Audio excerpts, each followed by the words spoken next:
Dieu de mes espoirs, qui me fait voir tous ses exploits. En lui je crois. Je me trouve une place devant sa face. El Shaddai trouve sa demeure dans mon cœur. Laisse-moi t'écrire un chant d'amour. Oh, oh, oh. Restons ensemble pour toujours.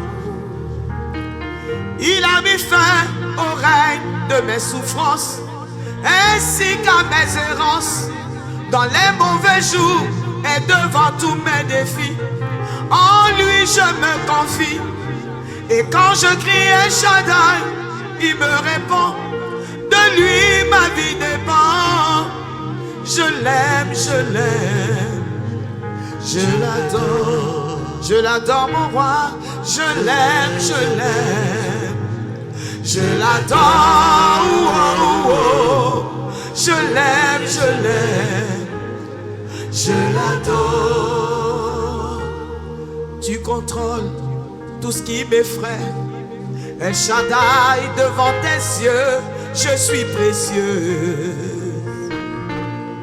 Car je vaux le prix de mon salut, la vie de Jésus-Christ, mon seul appui. Il change mes pleurs en cris de joie, l'artisan de mon bonheur, l'auteur de ma grâce. Et l'ombre de tes mains sur mon chemin vient rassurer mes lendemains. Je trouve une place devant sa face. El Shaddai trouve sa demeure dans mon cœur. Laisse-moi t'écrire un chant d'amour. Oh, oh, oh. Restons ensemble pour toujours. Tu as mis fin au règne de mes souffrances, ainsi qu'à mes errances, dans les mauvais jours et devant tous mes défis. En toi je me confie, et quand je crie El Shaddai, tu me réponds. De toi ma vie dépend. Je t'aime, je t'adore mon roi. Je t'aime, je t'adore, oh, oh, oh. Je t'aime Seigneur, je t'adore. Dis avec moi. Je t'aime, je t'adore, oh, oh, oh. Je t'aime, je t'adore. Tu as mis fin au règne de mes souffrances, ainsi qu'à mes errances, dans les mauvais jours et devant tous mes défis. En toi je me confie, et quand je crie El Shaddai, tu me réponds. De toi ma vie dépend. Je t'aime, je t'adore. Je t'adore Jésus. Je t'aime, je t'adore, oh, oh. Je t'aime Seigneur, je t'adore. Est-ce qu'on peut acclamer le Seigneur? Oui, je t'aime, je t'adore, oh, oh, oh. Je t'aime, je t'adore.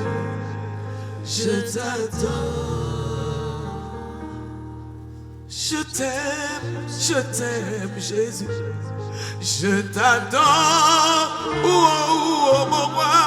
Je t'aime, je t'adore.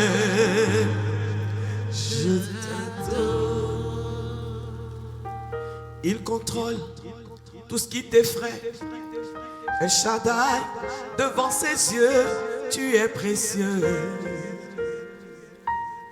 Car tu vaux le prix de ton salut, la vie de Jésus-Christ. Dans cela plus. Est-ce qu'on peut acclamer Jésus?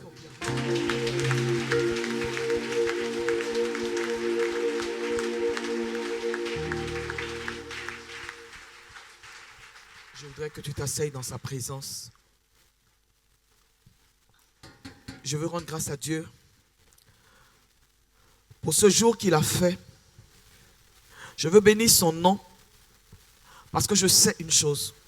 C'est qu'il y a quelqu'un qui ce soir retournera chez elle libéré de quelque chose. Amen. Car la parole de Dieu déclare que la révélation de la parole de Dieu est claire. Elle donne de l'intelligence à ceux qui sont simples d'esprit. Et il a dit lui-même, ainsi en Isaïe 55, il dit, ainsi en est-il de ma parole qui sort de ma bouche. Il dit, elle ne retourne pas à moi sans effet, sans avoir accompli ma volonté, exécuté mes desseins. Et c'est pourquoi j'ai l'assurance que lorsqu'une parole de libération arrive, c'est qu'il y a quelqu'un qui est sur le point de rentrer dans sa destinée prophétique. C'est qu'il y a quelqu'un qui est sur le point d'être manifesté. C'est qu'il y a quelqu'un qui était caché, mais la carapace ce soir va tomber, afin que la fille de Dieu qui est cachée en toi soit manifestée. Et je veux rendre grâce à Dieu parce que j'ai l'assurance de cela. Amen. Je veux relire avec toi ce texte merveilleux que notre sœur Marie-Cécile a lu ce matin. Je veux le relire pour qu'il soit imprégné dans ton esprit. Luc chapitre 13, le verset 13 au verset 16. Le verset 10, au verset 16. La parole de Dieu déclare: Jésus enseignait dans une des synagogues le jour du sabbat. Et voici, il y avait là une femme possédée d'un esprit qui la rendait infirme depuis 18 ans. Elle était courbée et ne pouvait pas du tout se redresser. Lorsqu'il la vit, Jésus lui adressa la parole et lui dit: Femme, tu es délivrée de ton infirmité. Et il lui imposa les mains. À l'instant, elle se redressa et glorifia Dieu. Mais le chef de la synagogue, indigné de ce que Jésus avait opéré cette guérison un jour de sabbat, dit à la foule: il y a 6 jours pour travailler. Venez donc vous faire guérir ces jours-là et non pas le jour du sabbat. Hypocrite, lui répondit le Seigneur. Est-ce que chacun de vous le jour du sabbat ne détache pas de la crèche son bœuf ou son âne pour le mener boire? Et cette femme, qui est une fille d'Abraham et que Satan tenait liée depuis 18 ans, ne fallait-il pas la délivrer de cette chaîne le jour du sabbat? Est-ce qu'on peut acclamer la parole de Dieu?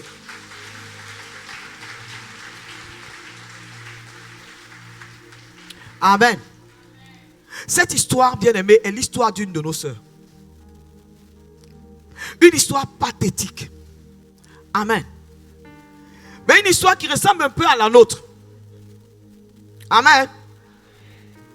Mais bien-aimé, je vais te dire, autant l'histoire de cette femme se termine bien, ainsi je suis là pour te dire qu'au cours de ce séminaire, ton histoire va se terminer bien. Je suis en train de te dire que demain, lorsque tu sortiras d'ici, en la dernière journée, quelque chose aura changé. Et lorsque tes ennemis viendront te chercher, bien-aimé, ne te trouveront pas à la place où tu étais avant. Ils te trouveront ailleurs, parce que tu auras déménagé. Parce que la parole de Dieu nous dit en Actes chapitre 10, le verset 34, en vérité, je reconnais que Dieu ne fait point acception de personne. Donc s'il l'a fait pour cette femme, il n'est pas de raison qu'il ne le fasse pas aujourd'hui pour toi. Amen. Amen. Je veux que tu le saches. On nous dit que Jésus enseignait dans une des synagogues le jour du sabbat. Et le passage, bien-aimé, que Jésus, bien-aimé, on dit que Jésus enseignait dans cette synagogue. Il semblait que c'était une synagogue comme toutes les autres. Une synagogue au hasard. Mais je veux dire à quelqu'un ici ce soir, qu'en Dieu, il n'y a point de hasard. Parce que l'Écriture dit clairement que Dieu est maître des temps et des circonstances. Donc Jésus aurait pu se retrouver dans n'importe quelle synagogue, mais il ne s'est pas retrouvé dans une autre synagogue que dans la synagogue dans laquelle cette femme était. Et je veux te dire que le fait que tu sois ici est un arrangement divin. Et si ce soir, bien-aimé, il faut que tu le comprennes, Dieu est en train de disposer les circonstances en ta faveur comme il l'a fait pour cette femme. Cette femme était là parce que ce jour-là était marqué dans le calendrier de Dieu comme le jour de la délivrance de cette femme. Moi, je crois en la providence de Dieu. Et je crois en ce que Dieu est celui qui arrange les temps et les circonstances. Et c'est pourquoi je veux te dire que le fait que tu sois ici n'est pas le fruit du hasard. Dieu t'a conduit ici parce qu'il veut faire quelque chose dans ta vie. Il y a plusieurs femmes dans cette île. Il y a plusieurs femmes qui devraient être là, qui ne sont pas là. Mais il a fallu que ce soit toi qui sois là aujourd'hui parce que ton heure a sonné. Je voudrais dire à quelqu'un ce soir que Dieu ne t'a pas oublié. Je suis en train de te dire, bien-aimé, que Dieu s'est souvenu de toi. Alléluia. Alléluia. Parce que je veux que tu comprennes qu'il y a dans la vie de chaque personne un jour de délivrance. Et pour toi, c'est aujourd'hui. Dieu se lève aujourd'hui. Parce qu'aujourd'hui est pour toi le jour de ton rendez-vous avec Dieu. Sache une chose. Mon ami Bartimée a toujours été au bord du chemin. On pouvait l'appeler l'avenue Bartimée. Amen. Mais il a fallu que ce jour-là, Jésus passe sur le chemin de Jéricho. Et chacun de nous a son chemin de Jéricho. Je suis venu dire à une femme ce soir que ton chemin de Jéricho rencontre celui du Seigneur ce soir. Ah, Dieu se lève en ta faveur. Et comprends-moi. Le jour du sabbat était un jour de repos. Or, la Bible nous enseigne que nous avons été créés le 6e jour. L'homme et la femme ont été créés le 6e jour. Notre premier jour d'existence, c'était le jour du sabbat, un jour de repos. Donc je veux te dire une chose. Tu as travaillé pendant longtemps. Tu as couru pendant longtemps. Tu as chanté pendant longtemps. Tu as pleuré pendant longtemps. Et Dieu dit, le sabbat est arrivé pour toi. Amen. Je veux que tu comprennes que Jésus était dans une synagogue. Une synagogue est différente du temple. C'est le lieu où les Juifs se réunissaient autour de la parole de Dieu pour chanter et prier. À la différence du temple, dans la synagogue, il n'y a pas de sacrifice. C'est la parole de Dieu qui est privilégiée. Et c'est la raison pour laquelle Jésus, la parole vivante, s'y trouvait. C'est lui qui a été présenté en Jean chapitre 1er. Le verset 1er, comme étant quoi? La parole qui a été faite chair, pleine de grâce et de vérité. Amen. Et la parole vivante enseignait donc dans cette synagogue où se trouvait une femme sous la domination d'un esprit qui la rendait infime depuis 18 ans. Cette femme avait certainement l'habitude d'y aller. C'était une femme qui aimait la parole. Mais malgré cela, elle était, bien aimée, sous le pouvoir d'un esprit qui la maintenait courbée. Elle était certainement bien aimée. Elle avait certainement parcouru tous les médecins, vu les médecins partout. Ils avaient essayé, bien aimée, elle avait perdu tout espoir de guérison. Je veux te rappeler, Jean chapitre 8, verset 32. Il dit, vous connaîtrez la vérité, et la vérité vous affranchira. Cela pour nous faire comprendre que la vérité seule ne sauve pas. Elle ne libère pas. Mais c'est la révélation. Dis la révélation. C'est-à-dire la révélation, la connaissance de la vérité. C'est ça qui rend libre. Parce que lorsque le voile se déchire et que la vérité de la parole, bien aimé, est saisie, Dieu te dit la délivrance vient immédiatement. Bien aimé, peut-être que tu as souffert pendant des années sans savoir pourquoi tu souffrais. Mais tout à l'heure, quand je vais commencer à dévoiler les œuvres de l'ennemi, bien aimé, à partir de la parole de Dieu, tu vas comprendre les raisons pour lesquelles tu étais dans cette situation. Et je t'assure, bien aimé, en sortant d'ici, tu seras délivré. Il faut que tu comprennes. C'est important d'avoir cette révélation. Sinon, cette femme était là, mais n'a jamais su que c'était un esprit qui était à l'origine du mal qu'elle avait. Elle avait certainement pensé que c'était un mal naturel. Amen. Amen. Elle l'avait pensé. Mais le texte dit, il y avait là une femme possédée d'un esprit qui la rendait infime depuis 18 ans. Elle était courbée et ne pouvait pas se redresser. Bien aimé, cette femme était là depuis 18 ans. Dans le temple, dans la maison de Dieu. Avec un esprit qui la rendait infime. Bien aimé, elle n'était pas hors de la maison de Dieu. Elle était dans la maison de Dieu. Mais avec un esprit, bien aimé, qui la rendait infime. C'est l'état, bien aimé, d'une personne, bien aimée. Mais l'infimité, comme la sœur l'a expliqué ce matin, c'est l'état d'une personne qui ne jouit plus, bien aimé, de certaines fonctions de son corps. Et cela pendant 18 ans. Est-ce que vous connaissez la symbolique du chiffre 18? 18, c'est 6 multiplié par 3. Or, le chiffre 6, c'est le chiffre de l'homme. Et donc, nécessairement, de l'imperfection, de la limitation humaine. Et le chiffre 3, c'est le chiffre de la perfection. Ça veut dire quoi? Dans cette souffrance, cette femme était arrivée au summum de la souffrance. Bien-aimé, 18 exprime la perfection dans l'impossibilité humaine. C'est-à-dire, humainement, ce n'était plus possible de faire quoi que ce soit pour cette femme. Sœur, la question que je vais te poser ce soir, quelle est ton impossibilité? Parce que comme je dis, quand les hommes ont épuisé leurs ressources, c'est à ce moment-là que mon Dieu se présente. Quand les hommes ont épuisé leur capacité, alors je dis c'est la place maintenant. Poussez-vous pour laisser la place au Dieu de l'impossible, au Dieu des causes désespérées, à celui qui a les pièces de rechange de nos corps, celui qui est capable de transformer nos vies, celui qui est capable de faire là où la main de l'homme s'arrête. Amen. Amen. Cette femme était dans une grande impossibilité. Un esprit la maintenait courbée, l'obligeait à ne regarder que par terre. Incapable de lever le regard. Bien aimé, on comprend alors que spirituellement, l'esprit impur, il avait bloqué la vie de cette femme. Il avait bloqué la vision de cette femme. C'est-à-dire qu'elle ne pouvait pas se projeter dans le futur. Parce que sa vision, c'était là. C'était là. C'est le carré qu'elle voit. C'est tout ce qu'elle voit. Tout ce qu'elle voyait, comme disait Marie-Cécile, c'est les pieds des gens. Elle regardait les pieds des gens. Donc, elle n'était même pas capable de lever le regard vers le ciel, bien aimé, ou de voir à l'horizon quelque chose de meilleur.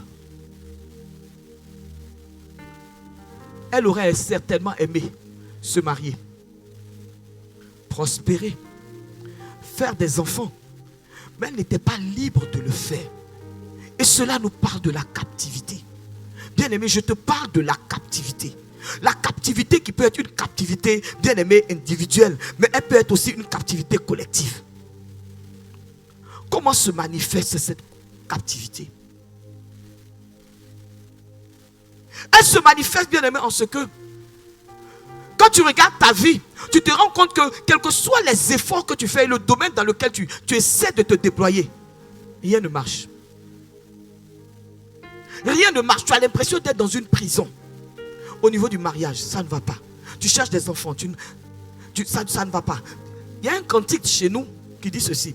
Ayo, ayo, ayo, leyo. Ayo, ayo, lago. Ayo, ayo, lago. Échec était mon nom de famille. La galère, je la vivais tous les jours. Sur la liste des célibataires, mon nom était inscrit. J'ai voulu voyager, voyage gâté. J'ai voulu me marier, mariage gâté. J'ai voulu enfanter, grossesse gâtée. Alors j'ai crié au secours. Papa Jésus, au secours. Adonai, au secours. Il paraît que tu es l'arrangeur des choses gâtées. Il paraît que tu es l'arrangeur des foyers gâtés. Le fou de Gadara témoigne en ton nom.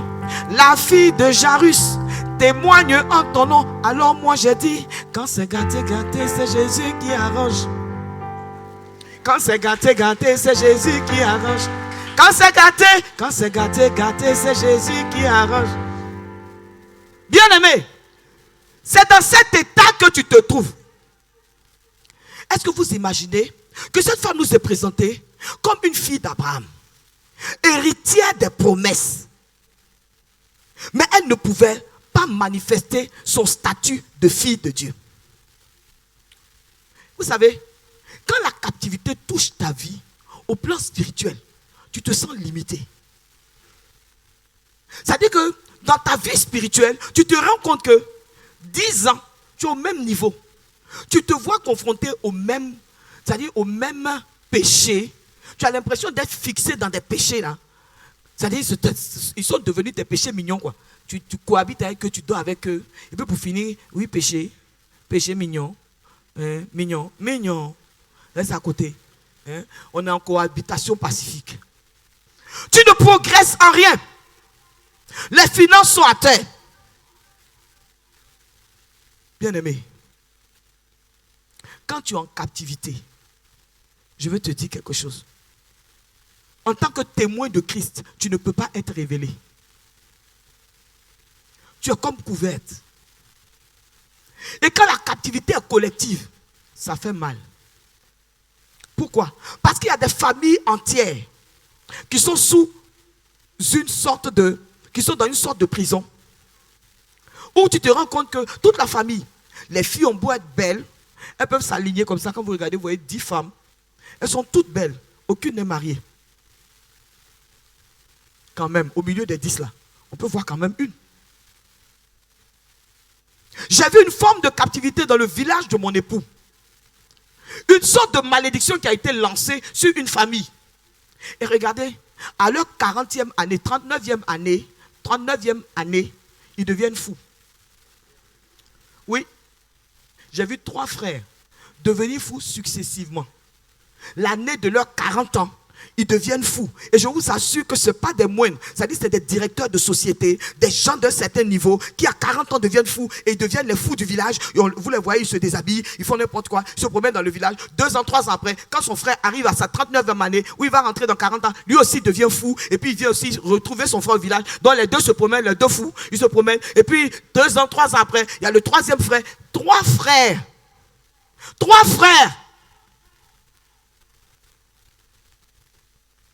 Qui sont devenus fous.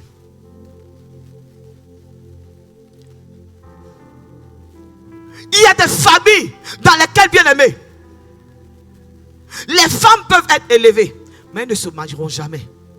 Les garçons ne vont jamais travailler. C'est eux qui se marient et qui sont, comment on appelle ça même, entretenus par leurs femmes. On peut comprendre que c'est une coïncidence pour un. On ne peut pas comprendre que tous les frères soient dans cet état. Bien aimé. C'est ça que tu dois comprendre. Tu dois le comprendre.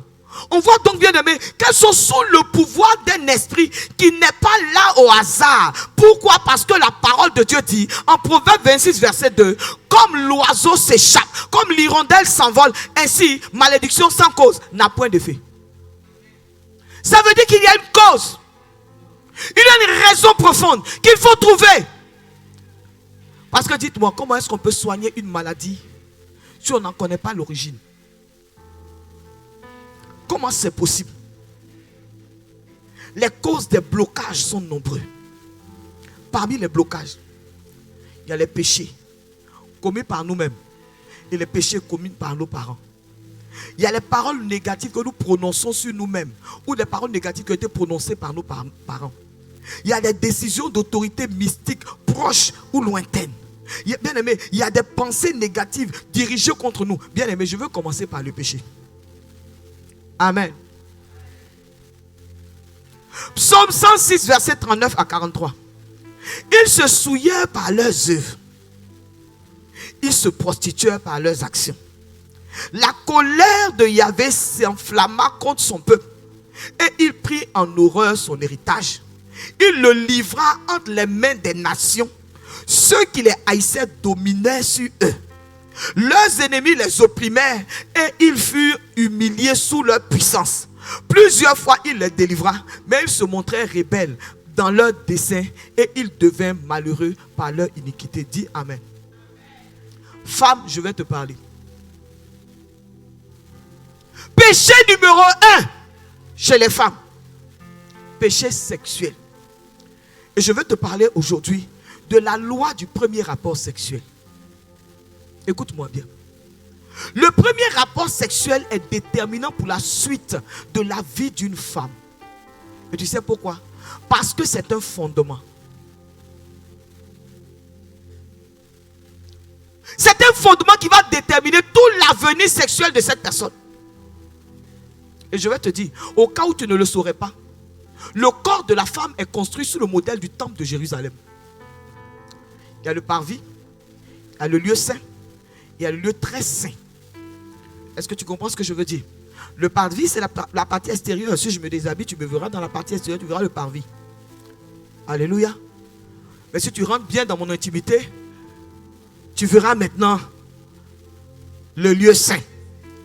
Et celui qui va rentrer quelque part là-bas, c'est lui qui va traverser le voile pour entrer dans le lieu très saint. Et Dieu a mis un voile naturel dans le corps de la femme, l'hymen. Est-ce que tu comprends pourquoi Dieu dit, si quelqu'un détruit son temple, il le détruira?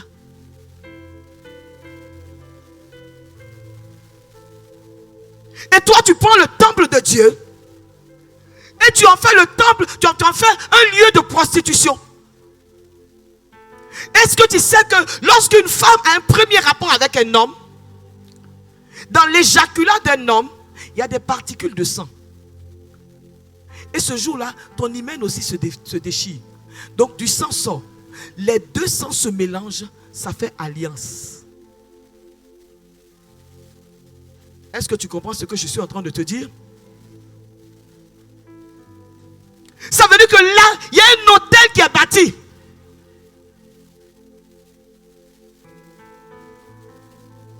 Or, l'autel, c'est un lieu, c'est le haut lieu servant de point de jonction entre le Dieu et le monde. C'est la raison pour laquelle l'acte sexuel emmène quoi? La vie. Alléluia. Alléluia. Et Dieu ajoute, Hébreux chapitre 13, verset 4, que le mariage soit honoré de tous et le lit conjugal exempt de toute souillure, car Dieu jugera les impudiques et les adultères. Et 1 Corinthiens chapitre 6 verset 16 ajoute, ne savez-vous pas que celui qui s'attache à la prostituée est un seul corps avec elle? Car, est-il dit, les deux deviendront une seule chair. Je veux dire à quelqu'un, l'acte sexuel est une chose très sacrée aux yeux de Dieu. Et à côté de cette haute considération divine, il y a des implications très profondes de l'acte entre des partenaires sexuels. Parce que tout acte sexuel lie des personnes, ils mélangent leur sang. Et c'est pourquoi, bien aimé, par l'acte sexuel, on attrape une maladie de sang comme le sida. S'il n'y avait pas de particules de sang, comment est-ce qu'on allait avoir cette maladie? Parce qu'on connaît les voies de transmission. Par voie intraveineuse, quand on vous fait une transfusion, ou par voie sexuelle. Ça veut dire que même dans l'intimité, il y a des particules de sang que tu ne vois pas. Est-ce que tu comprends ce que je suis en train de te dire? Est-ce que tu comprends cela? Et dans la série, bien aimé, des conséquences désastreuses, il y a la contamination spirituelle du sang des coupables. Est-ce que tu sais que lorsque tu vas avec une personne, tu deviens avec la personne, on dit une seule chair. Mais est-ce que tu sais que votre sang, on dit l'âme de toute chair est dans le sang. Amen. Ça veut dire en clair que lorsque tu vas avec un homme, que tu le veuilles ou non, son sang se mélange à ton sang. Toi, une femme, ton sang se mélange à ton sang. Donc son âme se mélange à ton âme. À un moment donné, tu es déformé. Vous n'avez pas remarqué que quand un couple ils se marient pendant longtemps, à un moment donné, vous avez l'impression qu'ils se ressemblent. Mais parce que justement, leur âme fusionne. Le Seigneur dit qu'ils deviendront une seule chair. Est-ce que tu t'imagines le nombre d'hommes avec lesquels tu as eu des aventures? Est-ce que tu imagines le nombre d'hommes avec lesquels tu as couché et qui ont laissé une marque en toi? Est-ce que je parle à quelqu'un? Ne ris pas. Moi, je n'en ris pas. Hein. Quand je parle de ces choses, je n'en ris pas. Parce que je sais que je parle de quelque chose qui emmène la mort.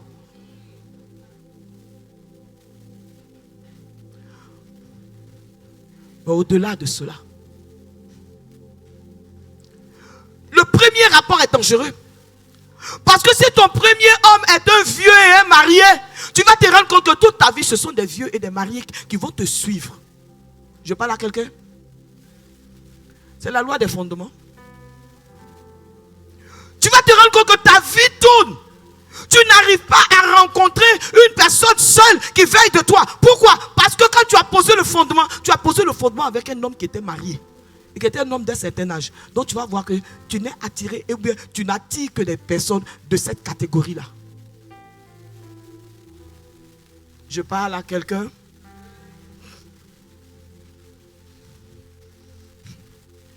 Et sans compter tous les serments que tu prêtes pendant l'acte sexuel qui viennent renforcer l'alliance que tu es en train de sceller. Le monsieur là, c'est même pas ton mari. Et pendant que vous êtes dans l'acte sexuel, oh c'est chérie, je t'aime trop. J'ai dit, je me donne à toi, tu seras toujours. J'ai dit, toi ou rien. C'est pas ton mari.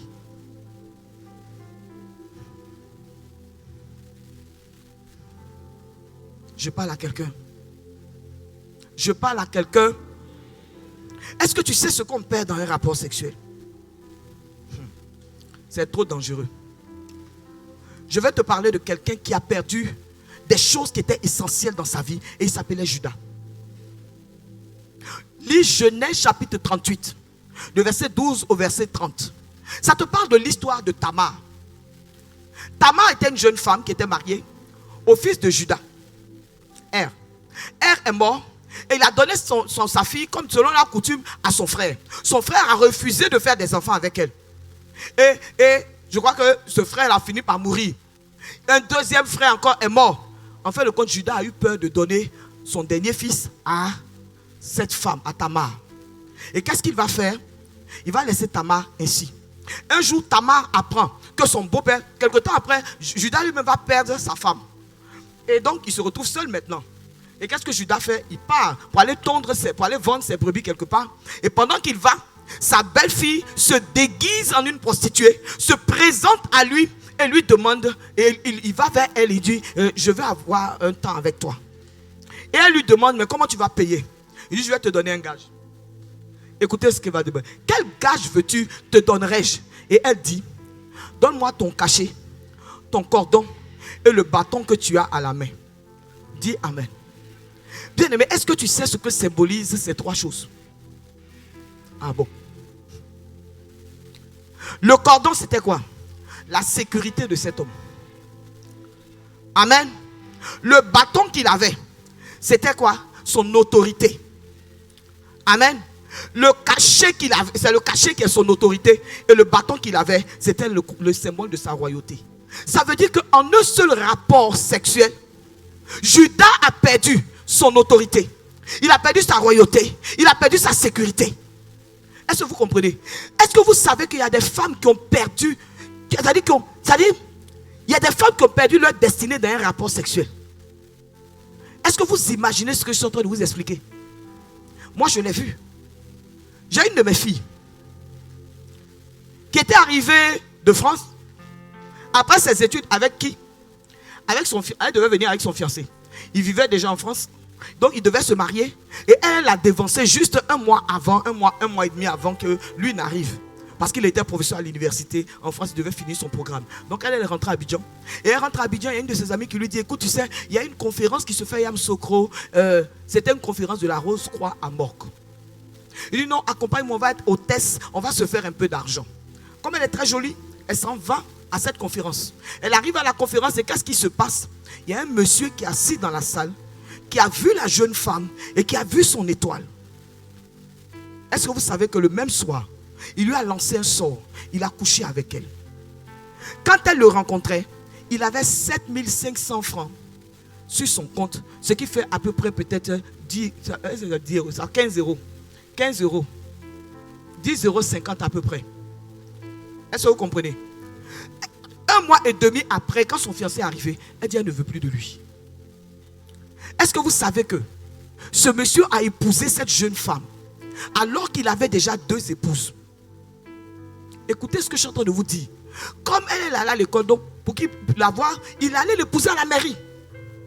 Et il l'a épousée également dans leur temple de la Rose-Croix à Morque. Et quand il a fini de l'épouser, elle est devenue dans la maison l'esclave du monsieur et de sa femme. Elle faisait tout. Quand nous l'avons rencontrée, elle était une épave.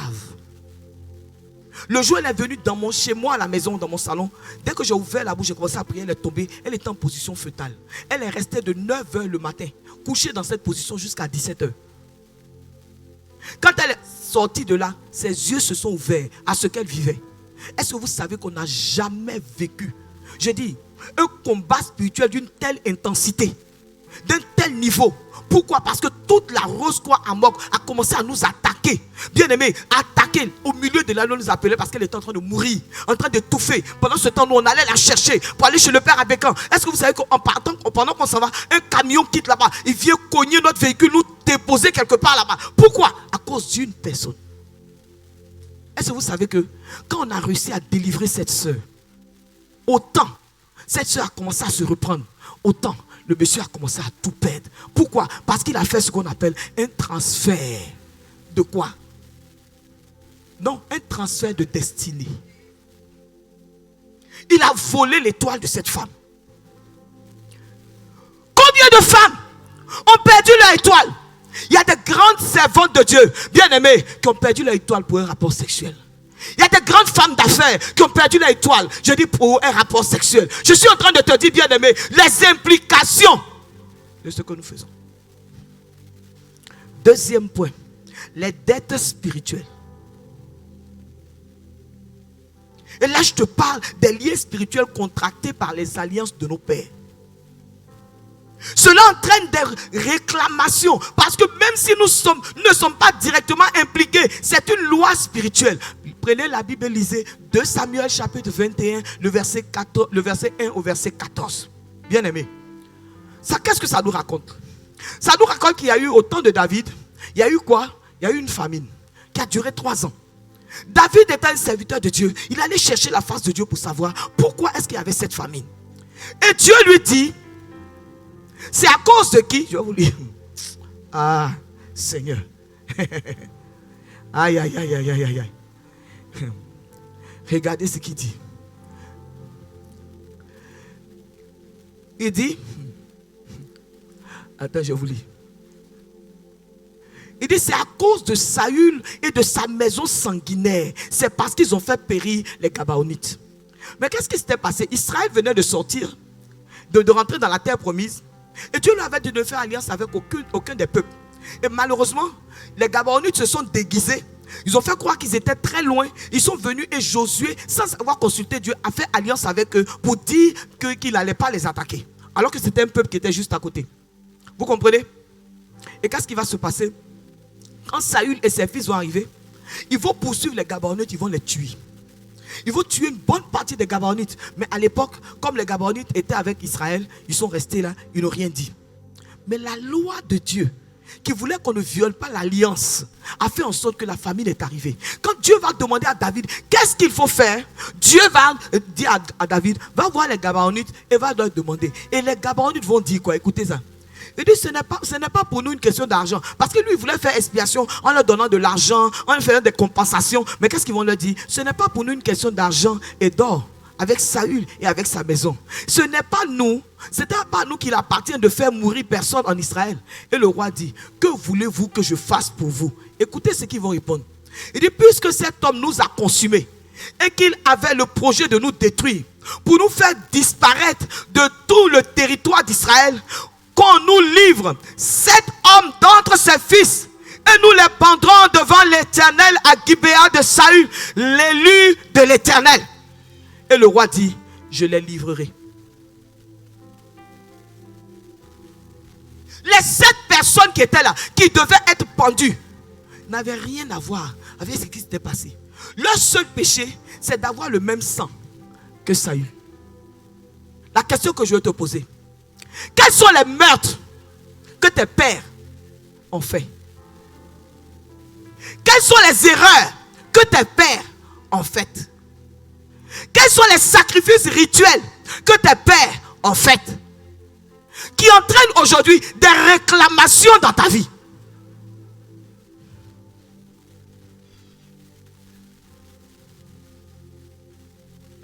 Bien-aimé,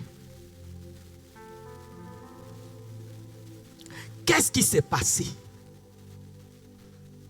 Qu'est-ce qui s'est passé? Bien-aimé, les Ammonites étaient des descendants des Amoréens. On aurait pensé que... Mais Dieu a respecté cette alliance-là. Et Dieu a fait en sorte que les 7 fils ont été pendus. Est-ce que tu comprends que Il y a des choses qui se passent dans ta vie, c'est lié à ces réclamations. Tu chasses le démon, tu le rechasses, tu rechasses. Tu as fait les délivrances, tu as fait les... J'ai dit, Rokataba, on a tout fait. Bien aimé, rien ne se passe. Pourquoi? Parce que c'est des réclamations, c'est des dettes spirituelles. Et une dette, ça se paye.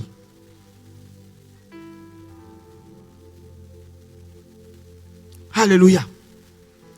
Il y a les autels démoniaques. Et ça nous parle de l'idolâtrie. Où nos pères adoraient quoi? Des idoles. Ils ont sacrifié dans les bois sacrés, dans le lieu secret et sacré. Ils ont fait quoi? Merci. Ils ont adoré toutes sortes d'idoles. Et que dit l'Écriture?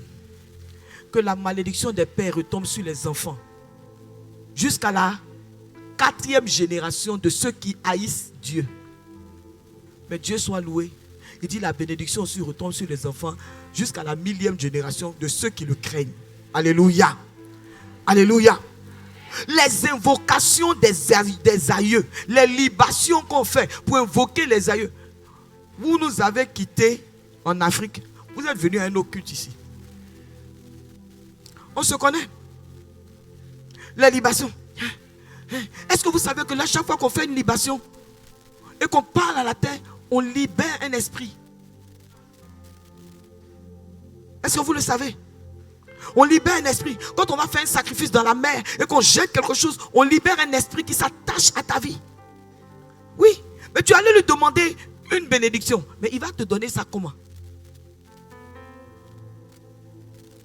Est-ce que tu sais que lorsque tu prends une amulette et que tu as l'amulette avec toi et que tu gardes l'amulette dans tes affaires, tu as bâti un hôtel avec un esprit impur et que l'esprit est dans ta maison. Il y a un locataire invisible chez toi parce que tu l'as appelé par cette amulette et tu l'as installé dans ta maison. Si on veut parler du monde spirituel, on va rester ici jusqu'à demain. Bien aimé, il faut que tu le comprennes. L'autel est pour la sorcellerie ce que le carburant est pour la voiture. Sans autel, les missiles de la sorcellerie ne peuvent pas être lancés. Il faut que tu le comprennes. Lorsque le diable trouve un autel qui parle contre toi, il utilise cet autel-là pour t'envoûter et pour te contrôler. Les enfants d'Israël étaient nés dans le désert. Ils étaient sous l'influence des autels de la sorcellerie de l'Égypte. Bien qu'ils n'eussent jamais vu l'Égypte. Bien aimé, ils étaient tous nés dans le désert, excepté Josué et Caleb. Cependant, ils transportaient avec eux l'opprobre d'Égypte, simplement parce que les ancêtres avaient été sous l'influence des divinités égyptiennes. Et Josué chapitre 5 verset 9 dit quoi? Aujourd'hui, quand le Seigneur, il a dit quoi? Il dit, j'ai roulé de dessus vous l'opprobre de l'Égypte. C'est-à-dire ils ont transporté ça jusqu'à ce qu'ils arrivent à Gilgal. C'est à Gilgal Dieu dit, coupez-moi tous les prépuces des hommes qui sont ici.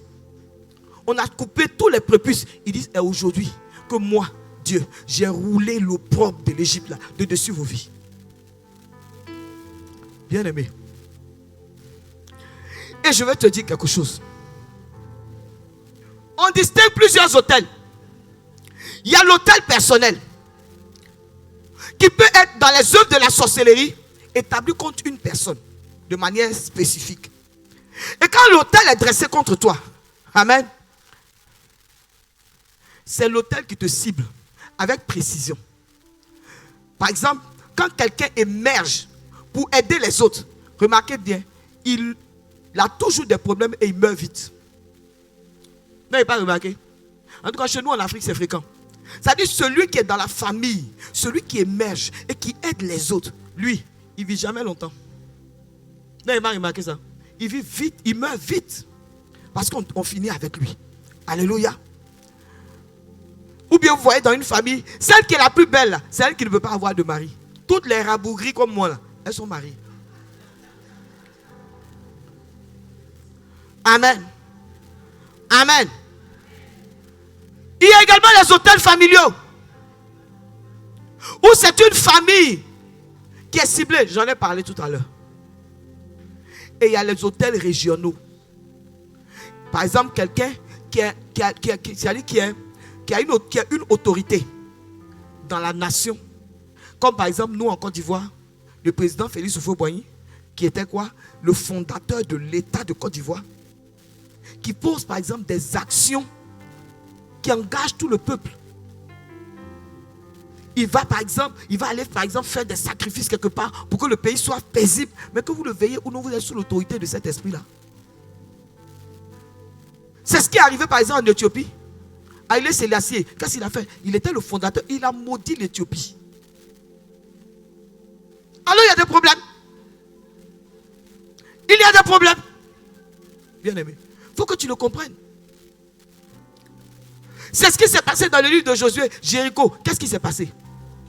On dit Josué chapitre 10 verset 26. Il dit: ce fut alors que Josué jura en disant: maudit soit devant l'Éternel l'homme qui se lèvera pour rebâtir cette ville de Jéricho. Et il jettera les fondements au prix de son premier-né et il en posera les portes au prix de son fils, son plus jeune fils. Quelques années après, 1 Roi chapitre 16 verset 34. On dit: en son temps, Hiel de Bethel bâtit Jéricho. Et il en jeta les fondements au prix d'Abiram, son premier-né, et il en posa les portes au prix de Ségul, son plus jeune fils, selon la parole que l'Éternel avait dite par Josué. Est-ce que tu as compris? Est-ce que tu as compris? Vous savez, ces hôtels-là, cette influence de ces hôtels se voit dans le comportement du peuple. Parce que nous, les Ivoiriens, comme ça, dans l'étude que j'ai faite, mais vous remarquez, les Ivoiriens, c'est des frimeurs. L'Ivoirien, c'est des frimeurs, c'est des moqueurs. Ça dit que, non, ça dit, l'Ivoirien, tu ne peux rien faire avec eux. Ça dit, non. Tu prends un Ivoirien ici, tu reprends un Ivoirien à Abidjan, tu prends un Ivoirien à New York. J'ai dit, ils ont le même comportement. Tu les regardes, tu dis, non mais attends, ils sont jumeaux ou quoi?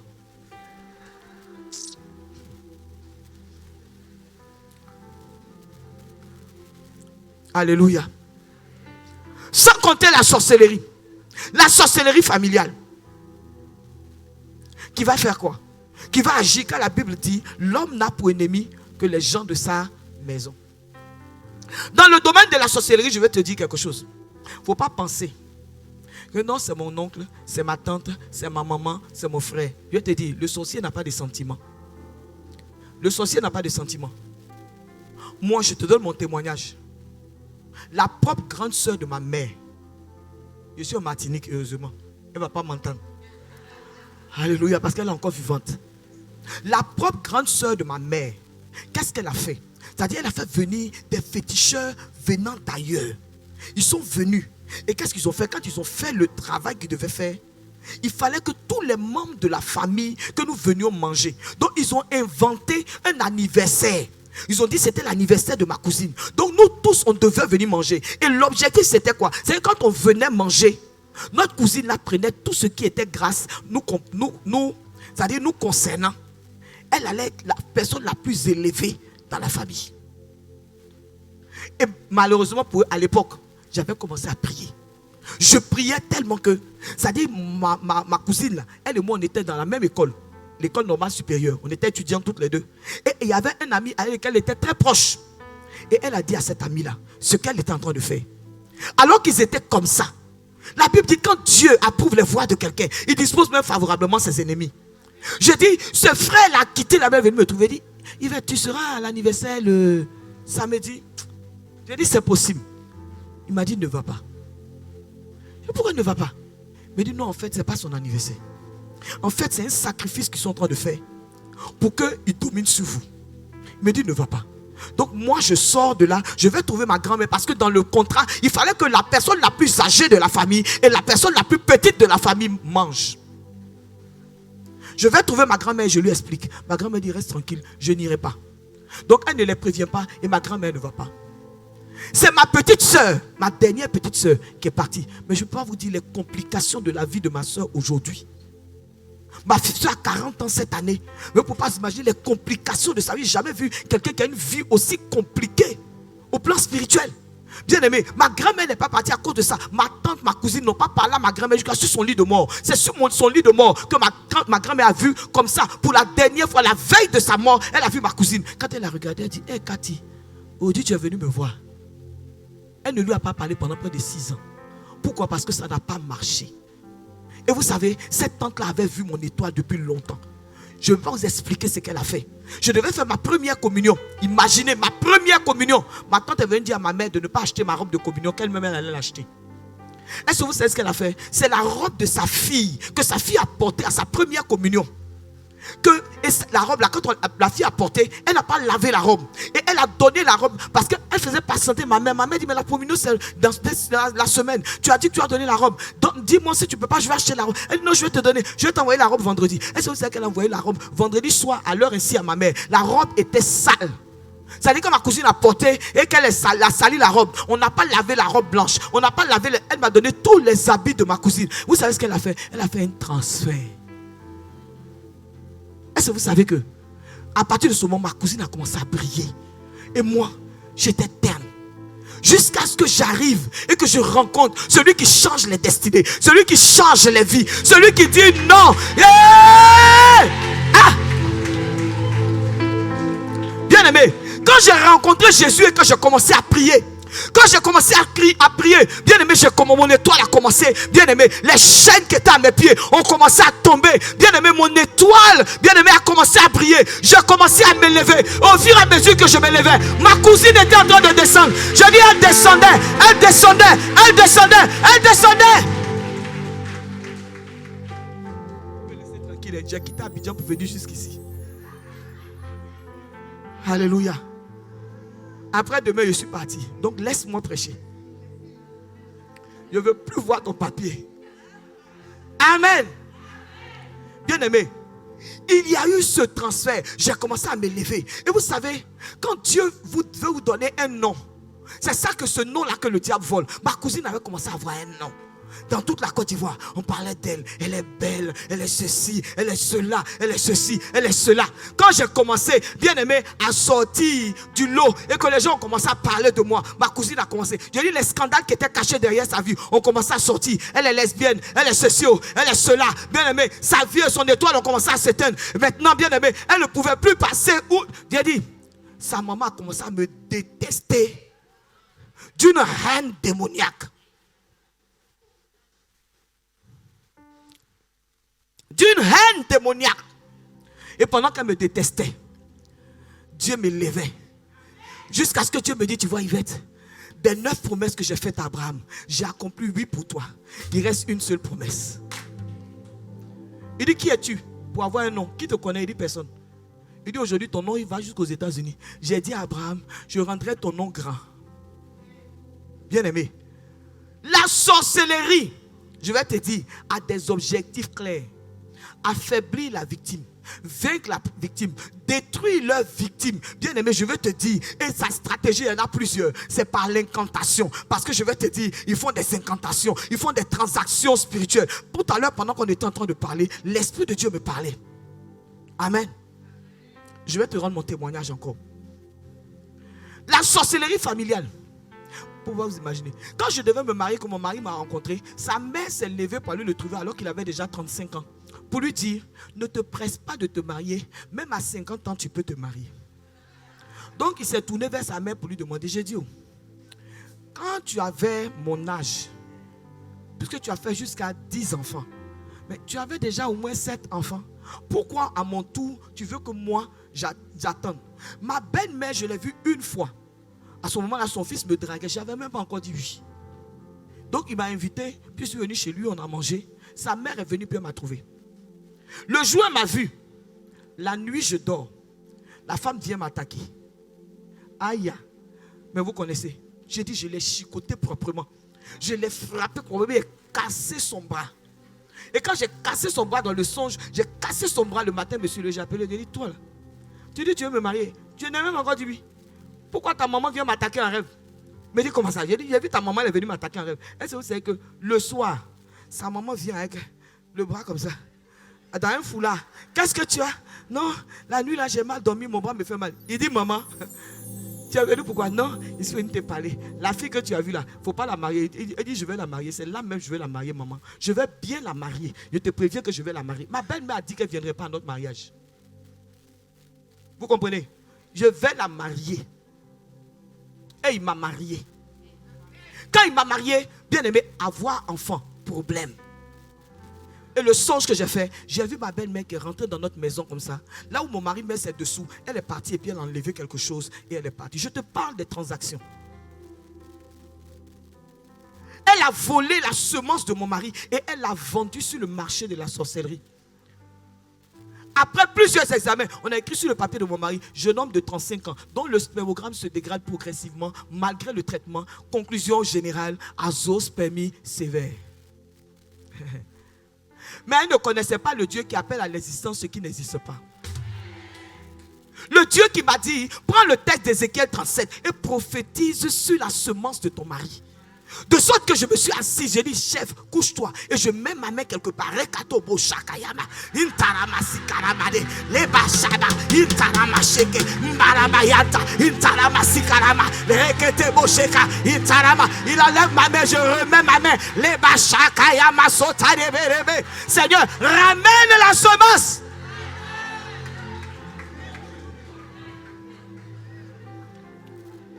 Alléluia. Alléluia.